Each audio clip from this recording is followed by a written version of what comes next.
하나님은 좋으신 분이십니다. 하나님은 사랑의 하나님이십니다. 하나님은 이 세상을 사랑으로 만드셨습니다. 하나님은 사람을 사랑으로 만드셨습니다. 그리고 이 세상을 사랑으로 다스리십니다. 하나님은 공포로 세상을 다스리지 아니하시고 사람을 억압하지 아니하시는 분이십니다.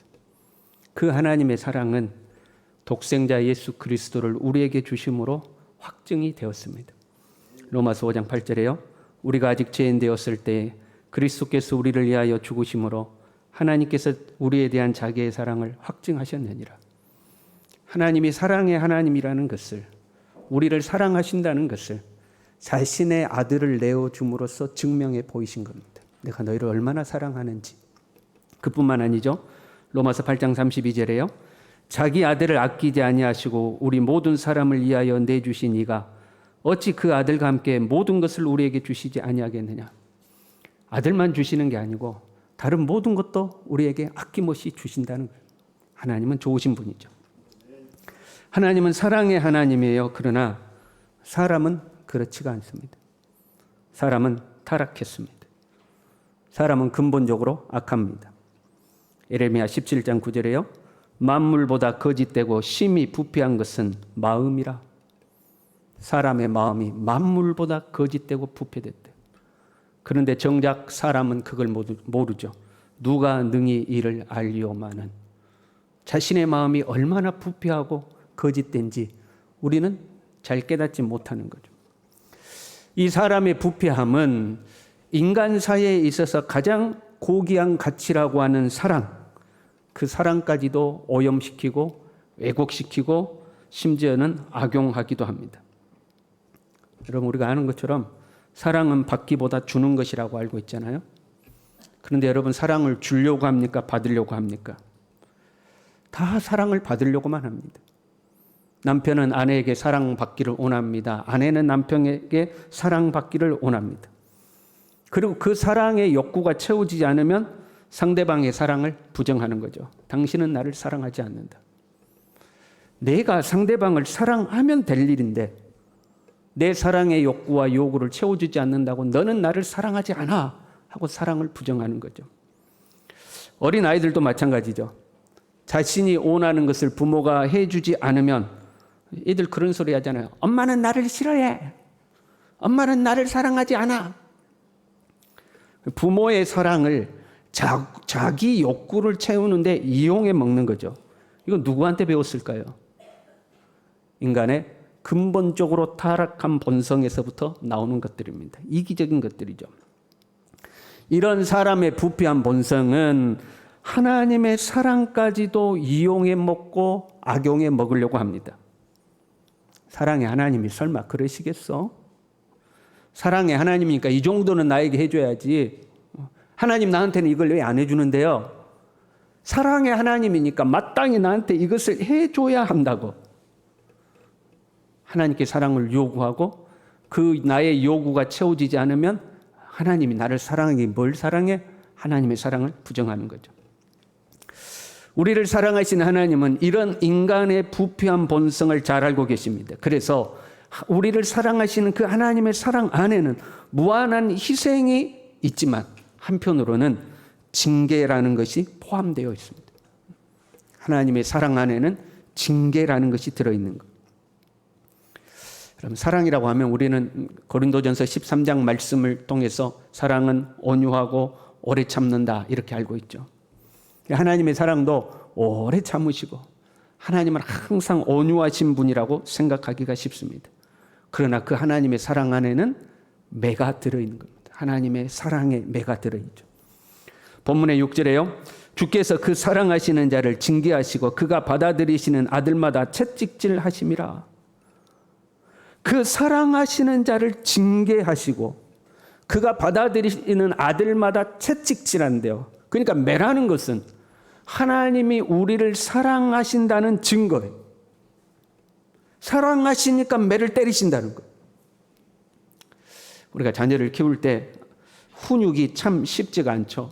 아이가 말을 안 들어요. 그럼 그 아이를 어떻게든 바로 잡으려고 애를 쓰잖아요. 근데 아이는 그 고집을 꺾지 않고 그 부모와 아이 사이에 실랑이가 벌어지잖아요. 그 과정이 참 힘들잖아요. 아이가 말을 듣지 않습니다. 제 멋대로입니다. 때로는 해서는 안 될 짓들을 합니다. 부모가 내버려 두면 되잖아요. 그럼 얼마나 편해요, 여러분. 안 그래요? 네 하고 싶은 대로 하고 살아라. 네 마음대로 하고 살아라. 나도 네 가르치고 훈육하는 거 너무 힘들다. 네하고 이렇게 실갱이 하는 거 너무 힘들다. 네 마음대로 해라. 여러분, 아이들을 매를 때려보신 분은 알죠? 그 피곤한 일입니다. 아이들을 혼내고 매를 때리면 부모의 감정도 같이 상하는 거거든요. 부모의 마음은 더 아픈 거죠.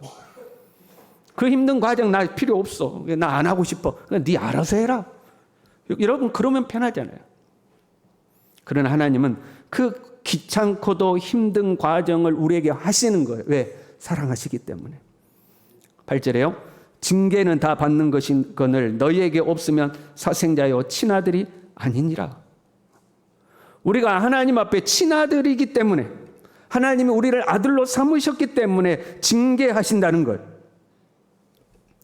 우리는 예수님을 믿어 하나님의 자녀가 되었습니다. 그래서 하나님을 아버지라고 부르잖아요. 우리의 아버지 하나님은 자녀된 우리가 잘못하면 징계하시는 거예요. 잠언 13장 24절에요.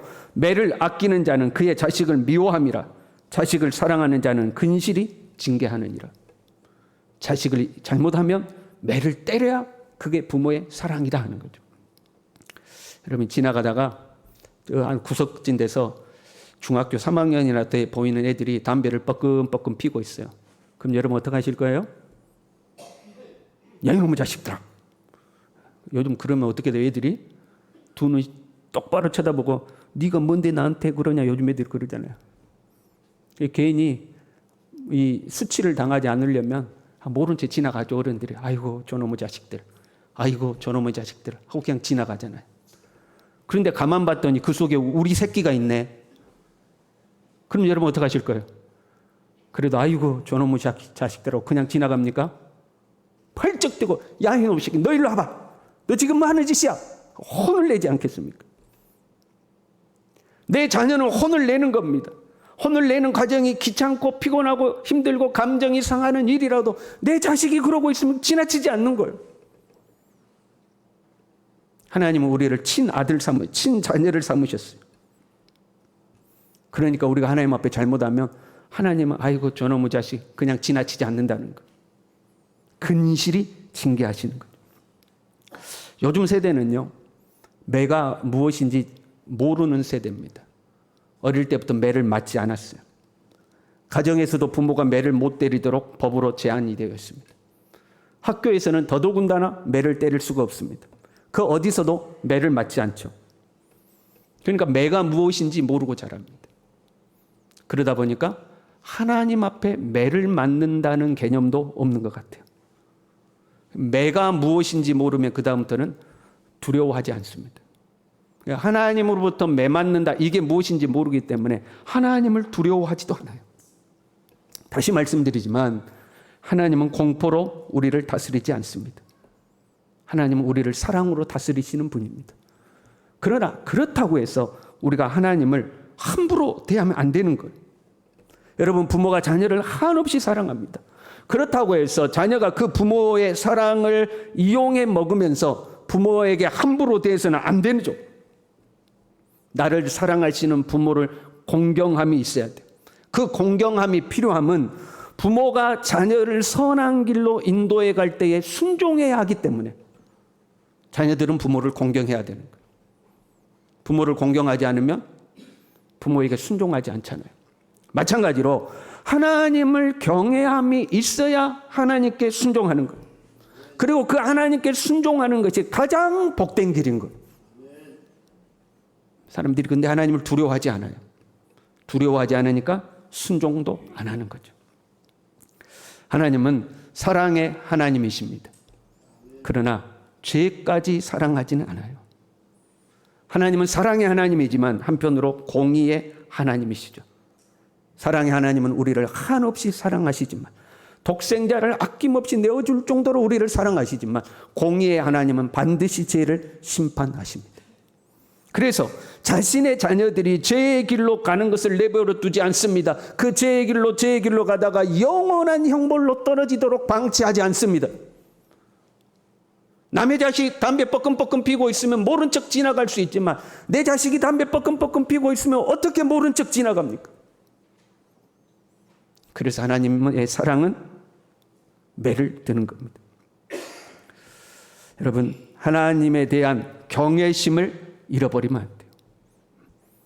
하나님 앞에 공포에 벌벌 떨고 살라는 의미가 아니에요. 그러나 한편으로 하나님을 두려워하는 마음이 있어야 합니다. 우리가 부모를 공경하듯이 하나님을 경외하는 마음이 있어야 돼요. 어른을 무서워하지 않고 사는 아이들처럼 하나님을 두려워하지 않고 살면 방종의 삶을 사는 겁니다. 자기 마음대로 사는 거죠. 하나님은 언제 매를 때리시는가? 오늘 본문의 말씀은요, 11장에서부터 연결되는 말씀이거든요.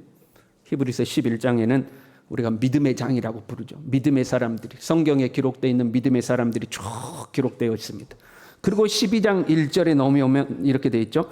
이러므로 우리에게 구름같이 둘러싼 허다한 증인들이 있으니, 지금까지 살펴보지 않았느냐, 믿음으로 살았던 사람들을 살펴보지 않았느냐, 이런 허다한 증인들이 있으니까, 그러니까 어떻게 하자? 첫 번째, 믿음으로 살자. 우리도 믿음의 주여 온전케 하신 이인 예수님을 바라보면서 십자가를 짊어지고 믿음의 길을 가자. 그게 첫 번째. 두 번째, 모든 무거운 것이라는 것은 거리끼는 거예요. 하나님 앞에 거리끼는 것들, 모든 무거운 것과 얽매이기 쉬운 죄를 벗어버리자. 이렇게 많은 믿음의 사람들이 있지 않느냐. 그러니 우리도 믿음으로 살자. 그들처럼 믿음으로 살고 거리끼는 것들, 무거운 죄의 짐들 다 벗어버리고 하나님 앞에 그렇게 살자. 그런데 너희가 만약 그렇게 하지 않으면 주께서 그 사랑하시는 자를 징계하시고 채찍질 하신다. 그런 말이에요. 믿음으로 살아야 된다. 죄를 이기고 살아야 된다.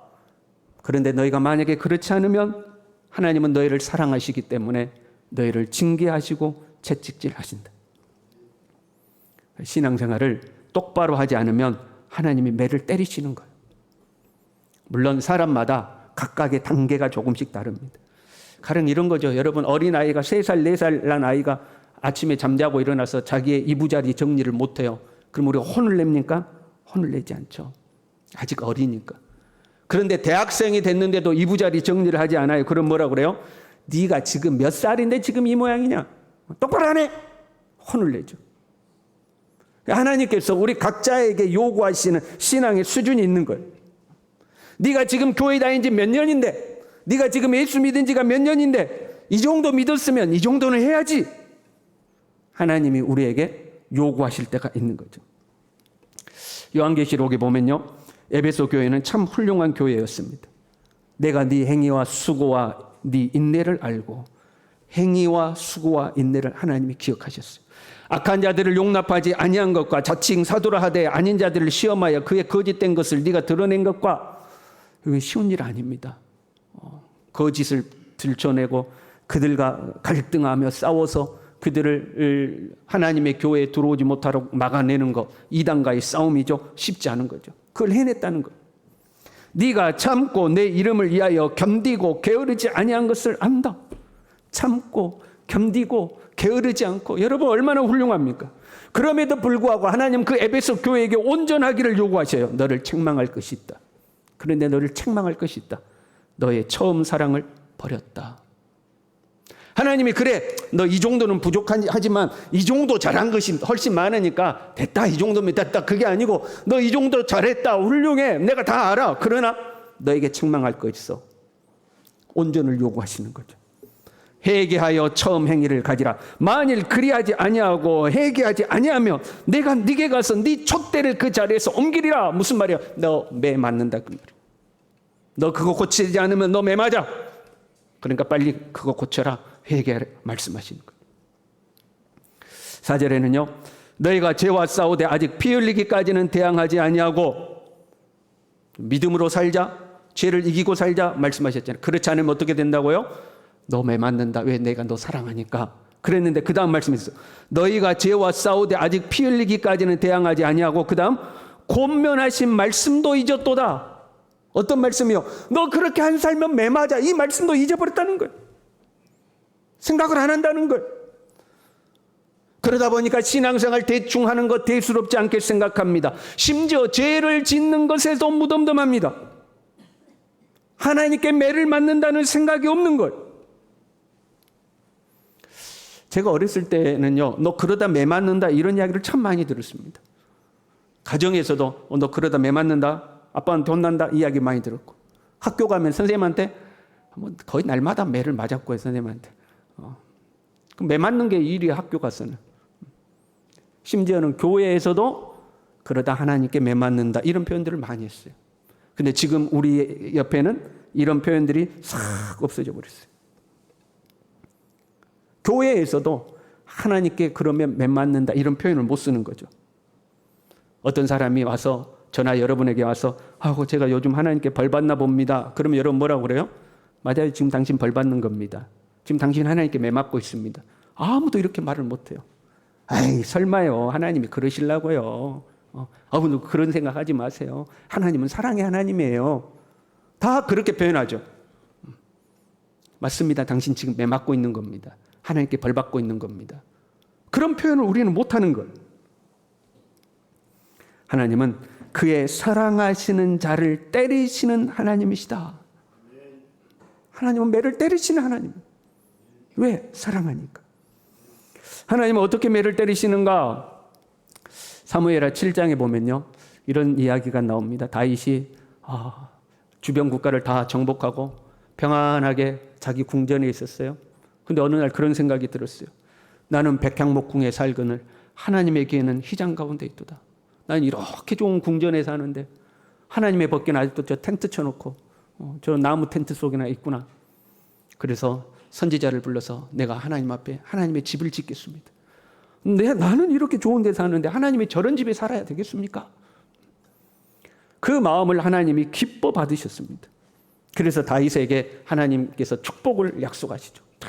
여러 가지 축복을 쭉 말씀하시는데 그 중에 사무엘하 7장 14절에 이렇게 되어 있어요.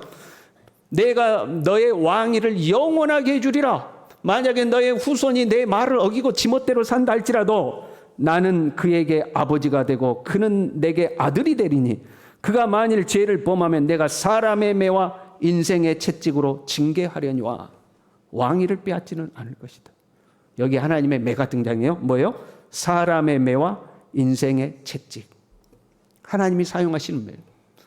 사람의 매는 사람 문제예요. 인생의 채찍은 인생의 문제. 같이 해볼까요? 사람의 문제, 인생의 문제.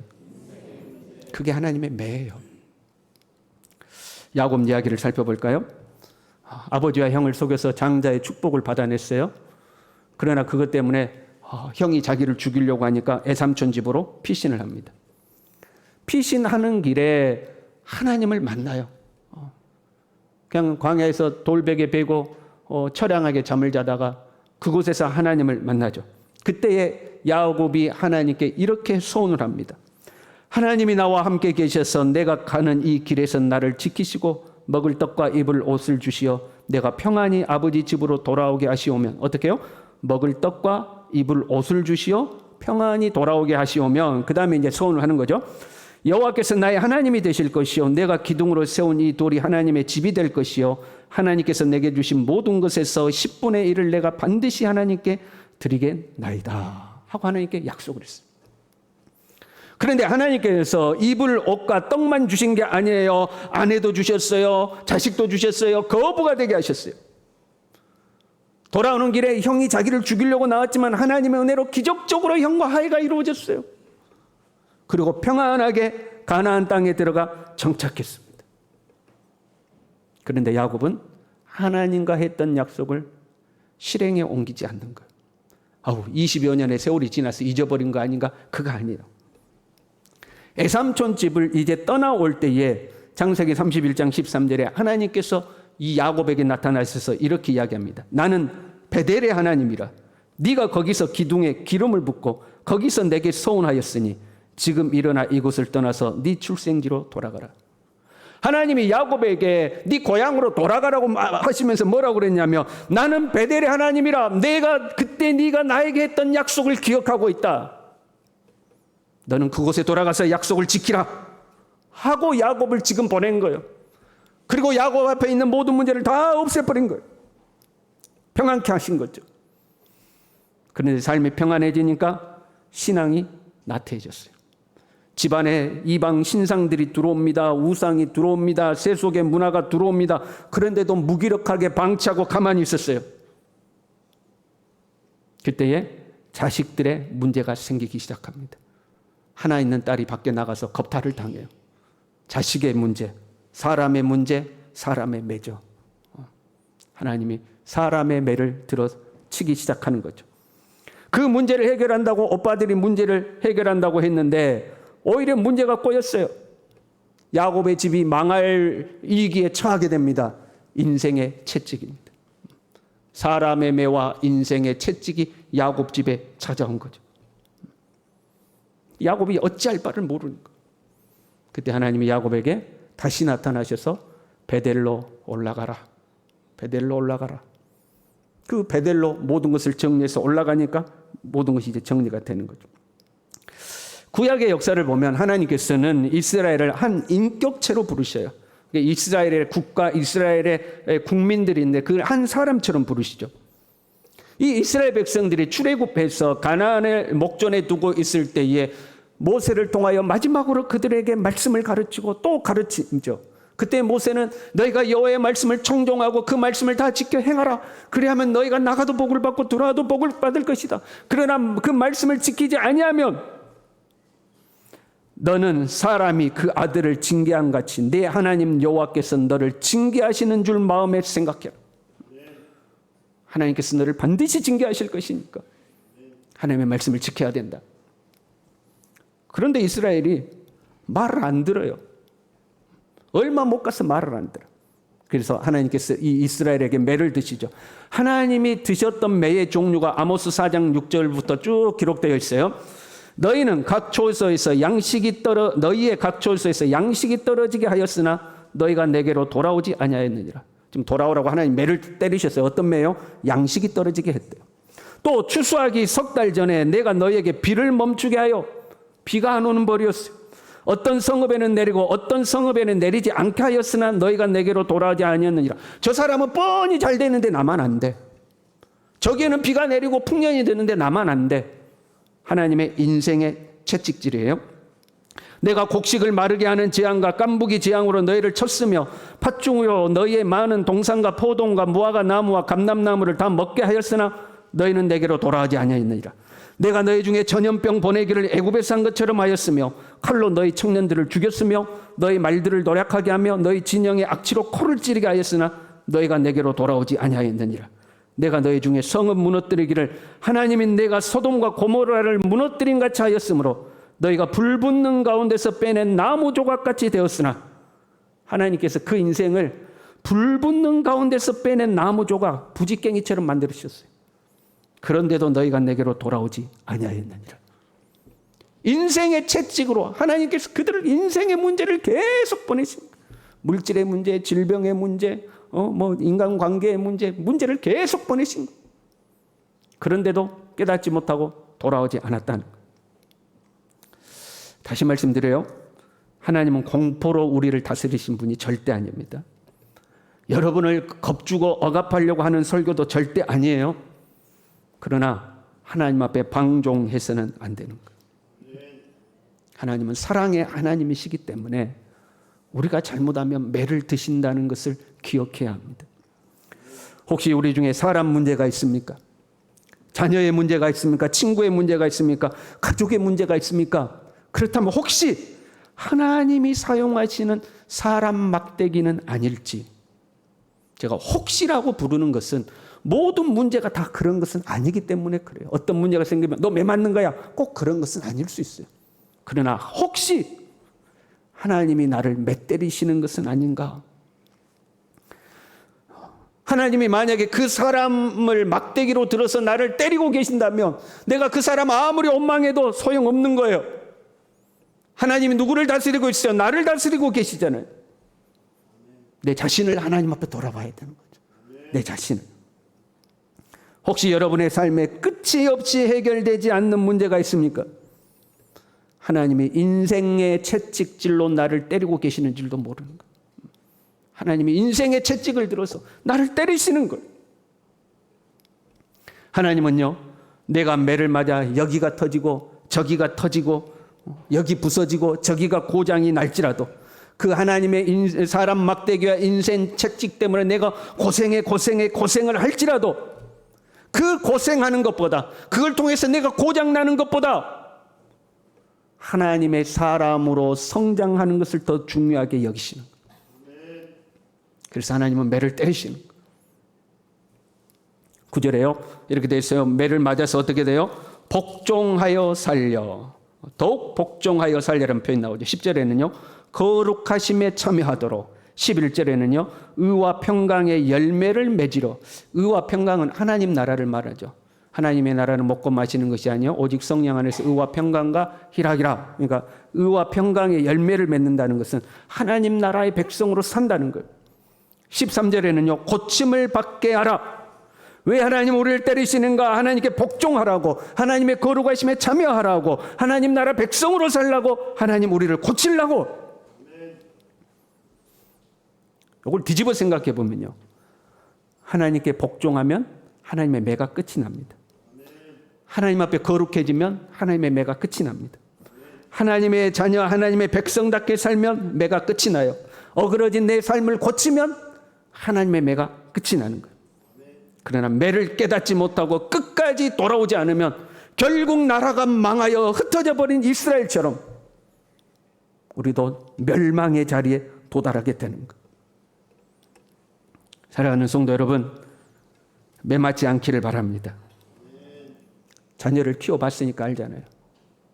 부모가 매를 들 때 그 마음은 오죽합니까? 하나님께서 우리에게 만약에 매를 드실 때에 하나님의 마음은 오죽하시겠습니까? 독생자를 아낌없이 내어주신 그 하나님께서 그 사랑하는 자녀를 향하여 매를 드실 때에 그 하나님의 마음은 오죽하겠습니까? 그 하나님의 마음을 아프게 해서는 안 될 것입니다. 자녀들이 철이 좀 들어야 되는 거잖아요. 어릴 때는 그 부모 마음 아프게 했다가도 세월 지나서 좀 자라면 이제는 부모 마음도 헤아릴 줄 알고, 옛날에는 그렇게 감퍼가지고 부모 속 썩이더니 이제는 그 부모님의 은혜도 알고 부모님께 감사할 줄도 알고 다 엄마 덕분이라고 그러고. 여러분, 철이 들어야 되지 않겠습니까? 우리에게 베푸신 하나님의 은혜가 너무나 크지 않습니까, 여러분? 하나님의 은혜가 너무 크지 않습니까? 그 하나님의 은혜에 감사하고 살망정 하나님 앞에 매 맞는 성도 되지 않기를 간절히 바랍니다. 하나님께서 매를 드시기 전에 우리가 신앙의 철이 들어서 하나님 앞에 바로 서고 하나님이 기뻐하시는, 하나님이 매를 사용하실 일이 없는 그런 하나님의 사람으로 살아갈 수 있기를 간절히 바랍니다. 우리 함께 찬양하겠습니다.